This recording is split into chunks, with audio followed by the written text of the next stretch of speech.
Assalamualaikum. Halo anak-anak hebat. Kita bertemu lagi di video pembelajaran.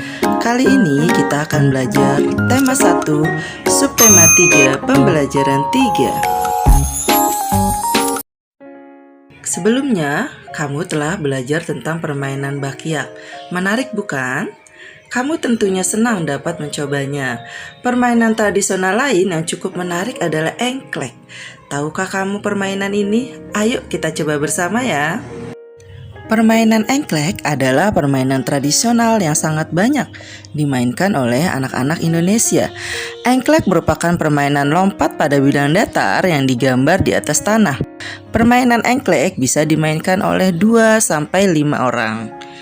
Berikut adalah peralatan dan cara memainkannya.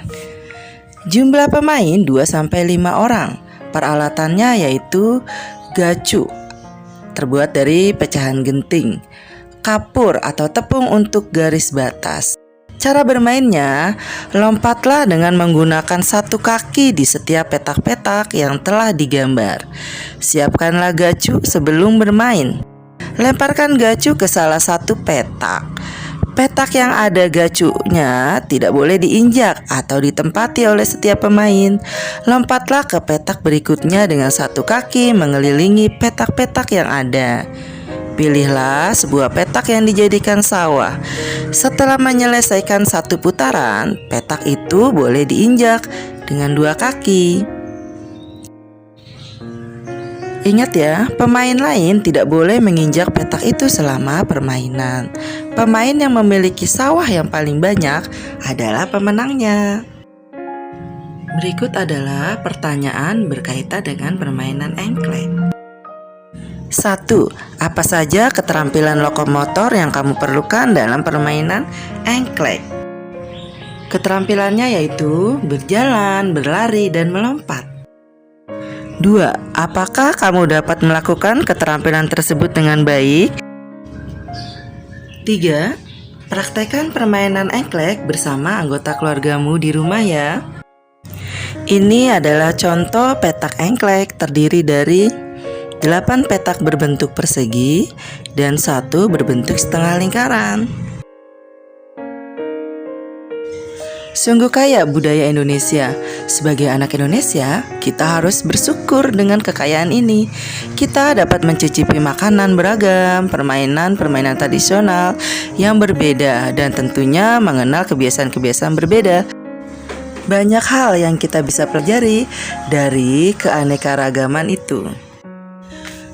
Beberapa permainan tradisional membutuhkan teriakan pemainnya. Semakin banyak yang berteriak, semakin banyak pula suara yang kita dengar. Masih ingatkah kalian tentang perambatan bunyi? Bunyi dapat merambat melalui benda padat, cair, dan gas. Bunyi ternyata juga mengalami pemantulan ya anak-anak. Sama seperti sebuah kelereng yang kita lempar ke dinding yang keras akan mengalami pemantulan. Begitu juga dengan bunyi. Bunyi juga mengalami pemantulan jika dalam perambatannya dihalangi oleh benda yang permukaannya keras, seperti kayu, kaca, dinding, atau besi. Bunyi ternyata juga dapat diserap ya anak-anak. Benda-benda yang dapat menyerap bunyi adalah benda yang permukaannya lunak, seperti contohnya karpet, goni, kertas, kain, busa, dan wol. Benda-benda tersebut adalah untuk peredam bunyi. Benda-benda tersebut sangat diperlukan ya anak-anak pada gedung pertemuan, studio rekaman, dan gedung bioskop. Dindingnya dilapisi oleh benda-benda tersebut supaya bunyi dapat diredam, sehingga tidak terjadi gaung atau kerdam. Apa itu gaung atau kerdam? Ayo kita bahas. Macam-macam bunyi pantul yaitu 1. Gaung atau kerdam, 2. gema. Gaung atau kerdam terjadi karena bunyi dipantulkan oleh dinding yang jaraknya tidak jauh dari sumber bunyi. Hal itu menyebabkan datangnya bunyi pantul bersamaan dengan bunyi asli yang belum selesai terucapkan. Akibatnya, bunyi pantul mengganggu bunyi asli, sehingga suara yang terdengar tidak jelas.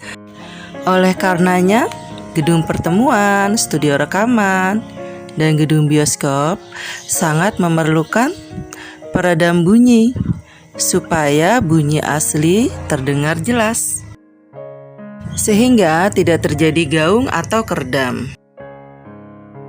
Bunyi pantul yang kedua adalah gema. Gema terjadi karena bunyi dipantulkan oleh dinding yang jaraknya jauh dari sumber bunyi. Hal ini menyebabkan datangnya bunyi pantul setelah bunyi asli selesai terucapkan. Jadi bunyi pantul yang terdengar lengkap sesudah bunyi asli. Gema sering terjadi di gua-gua, lembah-lembah, dan bukit-bukit yang jaraknya jauh, serta permukaannya keras dan rapat. Selain itu, gema juga dapat dipergunakan untuk mengukur kedalaman jurang atau gua. Nah anak-anak, ibu akhiri pembelajaran hari ini. Pesan ibu, tetap semangat belajar ya.